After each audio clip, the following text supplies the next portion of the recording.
Commonwealth scholarships जो हैं masters और पीएचडी में एडमिशन के लिए 2023 के लिए अनाउंस हो चुके हुए हैं और इसकी लास्ट डेट आप देख सकते हैं 17 अक्टूबर 2023 में 4 बजे शाम को ये क्लोजिंग हो जाएगी इसकी। तो इस वीडियो के अंदर हम लोग डिस्कस करेंगे कि इसमें अप्लाई करने का प्रोसेस क्या है, एज लिमिट क्या है, मिनिमम क्वालिफ़िकेशन क्या है, जीआरई जो टेस्ट है वो एप्लीकेबल है या नहीं है, और टेस्ट की जो डेट है वो इन्होंने टेंटेटिव अनाउंस कर दी हुई है। तो आइए स्टार्ट करते हैं। देखें, सबसे पहले चीज़ ये कि 26 सीट्स मास्टर्स में एडमिशन के लिए हैं, 30 सीट्स पीएचडी में एडमिशन के लिए इस स्कॉलरशिप के तहत अवेलेबल हैं पाकिस्तान में। ठीक है जी, पाकिस्तान के अंदर आज़ाद जम्मू कश्मीर भी शामिल है। अच्छा जी, आगे मूव करते हैं। एप्लीकेशन प्रोसेस प्रोसीजर जो है या प्रोसेस जो है वो ये है कि आपने कॉमनवेल्थ की वेबसाइट पे जाके ऑनलाइन अप्लाई करना है। उसके बाद एचईसी की वेबसाइट पे जाके आपने इस स्कॉलरशिप के लिए ऑनलाइन अप्लाई करना है, यानी टोटल आपने 2 जगह पे अप्लाई करना है। ठीक है जी। तो इसमें देखें, स्टेप 1 में कॉमनवेल्थ की जो वेबसाइट है स्कॉलरशिप कॉमनवेल्थ, आप लिखें अगर इंटरनेट पे तो गूगल के ऊपर तो आ जाएगा वो। तो वहाँ पे आप जाके तो मास्टर्स और पीएचडी का ऑप्शन सेलेक्ट करेंगे और फिर आप अप्लाई कर देंगे। इसी तरह एचईसी की वेबसाइट पे भी आप अपनी रेलिवेंट ऑप्शन चूज़ करते हुए अप्लाई कर देंगे ऑनलाइन। ठीक है, हार्ड कॉपीज़ आपने सेंड नहीं करनी एचईसी को या किसी और जगह पे। ठीक है, हार्ड कॉपी का इसमें कोई चक्कर नहीं है, सिर्फ ऑनलाइन प्रोसेस है। अच्छा जी, लेकिन आप अपने पास जो भी एप्लीकेशन वगैरह आप वहाँ पे फिल करते हैं एचईसी की वेबसाइट पे, उसका एक रिकॉर्ड रख लें। ठीक है जी। और जो दोनों एप्लीकेशंस इन्होंने कहा आपने ऑनलाइन फ़ाइल करनी है, आप उनके स्क्रीनशॉट वगैरह लेके तो उन एप्लीकेशंस का रिकॉर्ड अपने पास रखें। ठीक है जी। अच्छा जी, आप ये जो इसके लिए डायरेक्टली जो कॉमनवेल्थ है उसको आप नहीं कह सकते कि वो आपको सिलेक्ट कर लें। पाकिस्तान में सिलेक्शन के लिए एचईसी को, हायर एजुकेशन कमीशन जो हमारा है, उसको इन्होंने इजाज़त दी है और वो हायर एजुकेशन एप्टीट्यूड टेस्ट जिसको हैट बोलते हैं ये कंडक्ट करता है। ठीक है जी। तो इसके लिए जो क्राइटेरिया है वो एलिजिबिलिटी क्राइटेरिया इसको बोलते हैं। ठीक है जी, एलिजिबिलिटी क्राइटेरिया वो ये है कि पाकिस्तानी या एजे के आज़ाद जम्मू कश्मीर के सिटीज़न आपको होना चाहिए। ठीक है जी, पाकिस्तानी या आज़ाद जम्मू कश्मीर के सिटीज़न आपको होना चाहिए।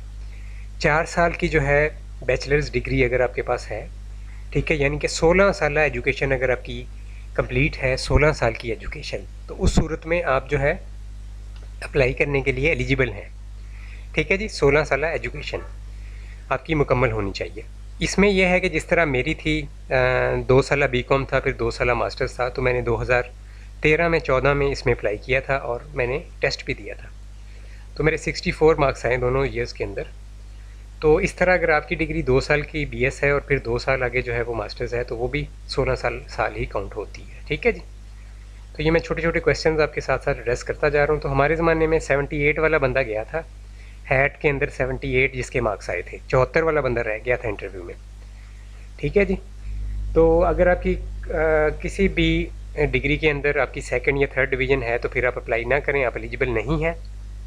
मैक्सिमम एज जो है वो क्लोजिंग डेट के ऊपर जो है आपकी, अगर 40 साल से ज़्यादा है तो फिर तो आप वैसे एलिजिबल नहीं हैं, बट अगर 40 साल से कम है तो देन जो है 40 साल से कम के लिए 3 इन्होंने कैटेगरीज बताई हैं। Regular government employees, regular faculty members of सिर्फ public sector universities and government colleges, यानी कि प्राइवेट यूनिवर्सिटीज़ की फैकल्टी मेंबर शामिल नहीं हैं।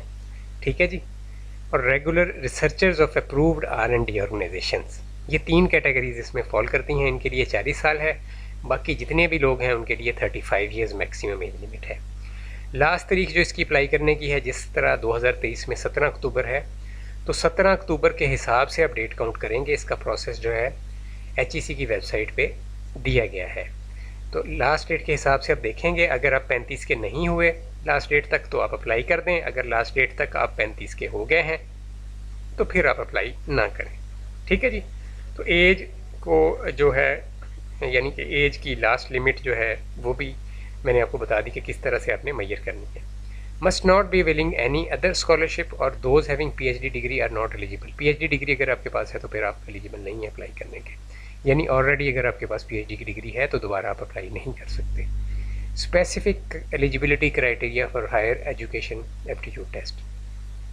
अच्छा जी, ये एक ख़ास केस है जिसमें आपका admission top 50 QS world ranked US universities के अंदर अगर हो जाता है तो आपको एक इजाज़त ये दी जाती है कि आप या तो फिर वैलिड GRE का 300 स्कोर ले आएँ या फिर आप हैट में अपीयर हो जाएं और 60% मिनिमम जो है स्कोर करना ज़रूरी है।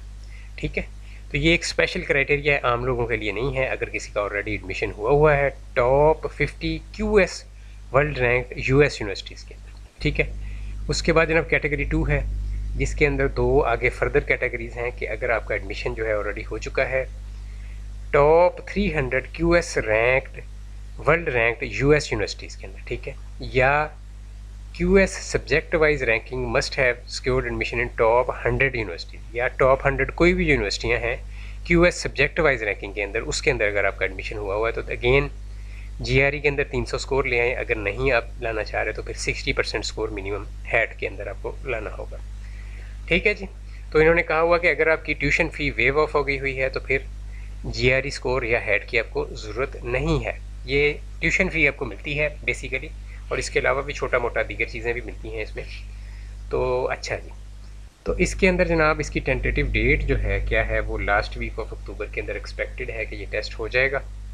ठीक है जी, तो आप इसके लिए प्रिपेयर्ड रहें और ऑनलाइन अप्लाई करने के लिए लास्ट डेट चूज़ ना करें क्योंकि बहुत ज़्यादा लोड हो जाता है वेबसाइट के ऊपर, तो फिर ऑनलाइन अप्लाई करना मुश्किल हो जाएगा। हमारे ज़माने में 2013-14 में 30-35 हज़ार 40 हज़ार तक तो तादाद तभी होती थी, अब तो ये लाख से ऊपर जा चुकी होगी। जो एप्लीकेंट होता है उसकी बात कर रहा हूँ। ठीक है जी, और इसके अलावा और क्या क्वेश्चन आपका हो सकता है जो आपने मेरे से पूछना है। ठीक है जी, हमारे ज़माने में इसके अंदर 3 सेक्शंस होते थे, मैथमेटिक्स, क्वांटिटेटिव या एनालिटिकल जिसको बोलते हैं, और तीसरा होता था इंग्लिश का। ठीक है, 2 सेक्शन इसमें कोई 40-40 के थे या 35-35 के 2 थे, एक 30 का था, इस तरह करके इन्होंने इसकी जो डिस्ट्रीब्यूशन है वो की हुई थी। ठीक है, तो ये आजकल की जो सिस्टम है सारा कि किस तरह से पेपर की जो है, जो आपका हायर एजुकेशन एप्टीट्यूड टेस्ट है हैट HEC का, इसका पैटर्न क्या है उस हवाले से आप गूगल कर लें, आपको मिल जाएंगे उसके सैम्पल पेपर्स, और HEC की वेबसाइट पे इंफॉर्मेशन मिल जाएगी कि सैम्पल पेपर क्या है, किस तरह से उसकी तैयारी करनी होती है। ठीक है, तो जिस तरह का NTS होता है बिल्कुल उससे सिमिलर ये होता है, बट इसके अंदर NTS से ये काफ़ी ज़्यादा मुश्किल होता है क्योंकि मेरे NTS बिज़नेस के अंदर 87 स्कोर है। ठीक है जी, इसी 2013 के अंदर ही, और जो है उसी साल में मैंने जब ये दिया है तो इसके अंदर मेरे 64 है। इससे आप अंदाज़ा लगा सकते हैं कि इसके अंदर बहुत ज़्यादा डिफरेंस होता है, इसका डिफ़िकल्टी लेवल ज़्यादा होता है।